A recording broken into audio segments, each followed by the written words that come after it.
ইমাম জাজুলি রহমতুল্লাহ। আমি ইমাম জাজুলির কবরের দ্বারে বসে দলাইল শরীফে খতম করেছি। তিনি খবর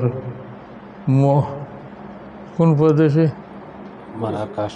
হ্যাঁ, মারাকেশ প্রদেশ। এটা মরক্কো প্রদেশ। এটা কোন মহাদেশ? আফ্রিকা মহাদেশ।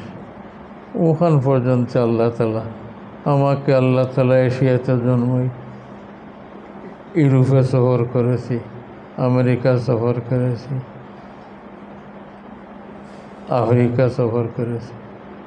আল্লাহ যদি 59 বছর পর্যন্ত এতটা ঘুরাইয়া কয়েকদিন ফালাইয়া রাখেন, বসাইয়া রাখেন, আল্লাহ রুহে নারাজ হওয়ার কোনো হতো।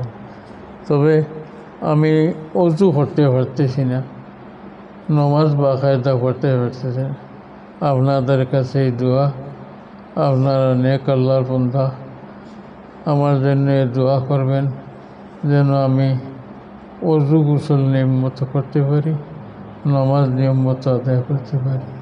এই বলি আপনার খেদমত থেকে আমি নিলাম। আমি কিন্তু মুসাফা করতে হব সবের সাথে।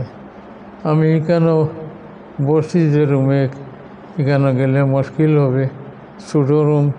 আপনারা যাওয়ার পথে আমার এই নিয়মটা, তসলসুলের নিয়মটা পালনের সুযোগ জানতে বেশ ভালো হবে। কেমনে করবো? না, দোয়া করবেন আপনারা, দোয়া করবেন। অল্প একটু দোয়া করবেন।